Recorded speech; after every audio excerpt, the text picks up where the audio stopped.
जब हमारे पास आता है, हम सब उसको देखते हैं तो कई प्रकार के बच्चों में कई प्रकार की समस्याएं आती हैं। आप रोल मॉडल हैं, आप फिल्म की हीरो घर पे होती हैं, यहाँ फिल्म के हीरो हमारे अध्यापक, हमारी टीम होती है, जिनको देख के, जैसा कि दीपशिखा मैम ने अपने संबोधन में कहा था कि बच्चा जो देखता है वो अनुवर्ती होता है, कई बार अपने पिता का, कई बार अपने माँ का, कई बार अपने शिक्षक का, उनको देख के वो उन्हीं की नकल करता है।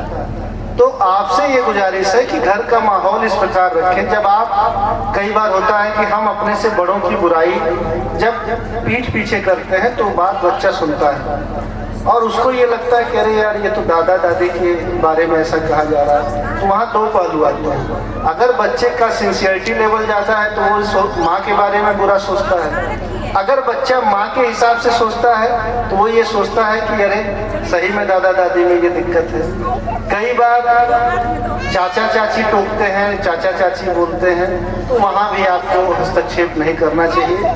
क्योंकि देखिए जो ठपकी होती है ना, ये संभालने का सबसे बड़ा उदाहरण होता है, चाहे वो आपके परिवार में हो। कई बार हम सब विद्यालय में भी इस प्रकार की थपकियाँ देते हैं, तो कोशिशें हमारी ये होनी चाहिए कि इन थपकियों से हमारा बच्चा कितना स्ट्रांग हो, कितना बेहतरीन हो और डॉक्टर, इंजीनियर, आईएएस, टीचर बने न बने, पहला सभी माताओं से गुजारिश है कि अपने बच्चों को एक बेहतरीन इंसान बनाएं, उसकी सोच इस प्रकार से रखें, उसकी भावनाएं उसके अंदर विकसित करें, उसको रिश्तों की पकड़ हो, उसको रिश्तों के बारे में जानकारी हो, उसको आसपास बड़ों के सम्मान, कोई व्यक्ति आपके घर आते हैं कैसे उनके कदमों में झुकना है, किस तरीके से उनके आशीष लेने हैं, किस तरीके से किसी गरीब की मदद करनी है। आपके त्योहार, आपके होली के आ रहे हैं, दीपावली आती है, इन त्योहारों में कैसे हम उन घरों में दिए जलाएं, कैसे उन घरों में हम मिठाइयाँ पहुँचाएं, कैसे हम होली की त्योहार साथ मनाएं, इन बातों पे भी हम ही को, आपको प्रेरित करने की आवश्यकता है। तो इस प्रकार की चीजें जब आप भरती हैं, जब इस प्रकार की ज्ञानवर्धक बातें आप करती हैं, आपको ये अलग से ज्ञान देने की आवश्यकता नहीं है। बस यही है ना कि उनके अंदर ये संस्कार शब्द कह के नहीं डेवलप करना है, आपको इन छोटी छोटी बातों पे ध्यान देने की आवश्यकता है। और जब ये आप विकसित करते हैं तो बच्चे का मनोबल, बच्चे का ज्ञान बढ़ता है, गलत करने की प्रवृत्ति उसकी रुकती है, और जब वो रुकती है तो वो बेहतरीन इंसान। पहला काम ये होना चाहिए कि बेटा मेरा डॉक्टर, इंजीनियर। हम सब आभारी हैं हिना देसाई मैम का।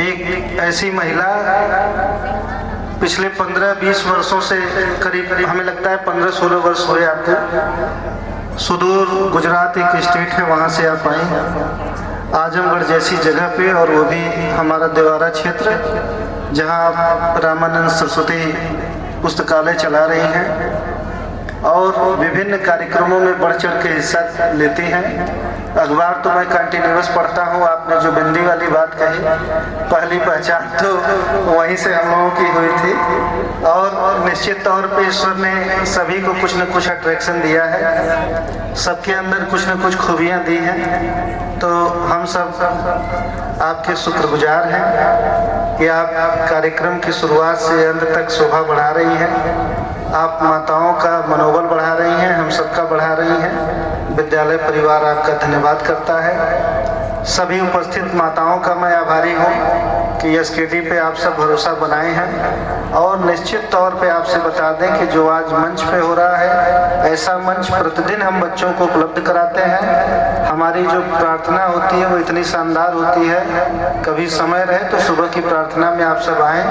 और जिस तरीके से दूध बच्चों को एक गिलास आवश्यक है, उसी तरीके से हम प्रार्थना में विटामिन, मिनरल और ढेर सारी ऊर्जा से उत्प्रोत एक दूध पिलाते हैं, जिसमें बच्चों को ज्ञान, संस्कार और अनुशासन की बात पढ़ाते हैं।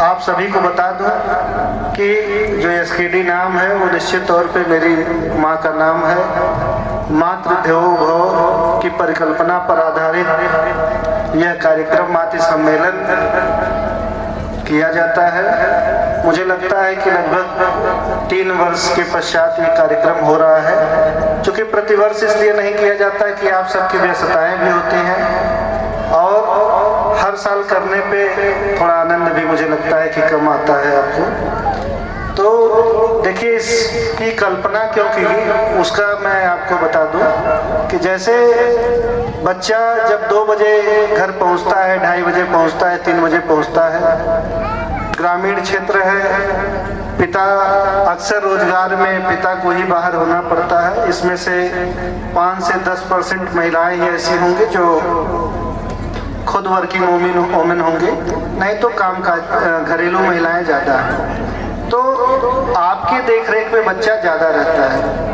प्रथम गुरु आप हैं, आपका घर पाठशाला है, और जब वहाँ से बच्चा आता है तो हमारे पास आता है, हम उनको काफ़ी कुछ सिखाते हैं। उसके पश्चात जैसे डॉक्टर के पास आप गए, डॉक्टर ने पर्चा लिखा, दवाइयाँ लिखी, परहेज लिखा, वो परहेज कराना, दवाइयों को खिलाना, वो आपका काम है। तो ये एक श्रृंखला विद्यालय और स्कूल के बीच की एक कनेक्टिविटी है, विद्यालय और घर के बीच की एक कनेक्टिविटी है। हैंडबिल जो बट गई हो, नहीं तो रुक जाइएगा, उसको आराम से रख लीजिए पर्स में, वो शाम को पढ़िएगा या भविष्य में उसको रखे रहिएगा। वो हम सब के तरफ से एक छोटा सा प्रयास होता है कि आपके पास रिटन वे में कुछ चीज़ें रहें जो कि आपके लिए मददगार हो सकती हैं। तो बच्चों के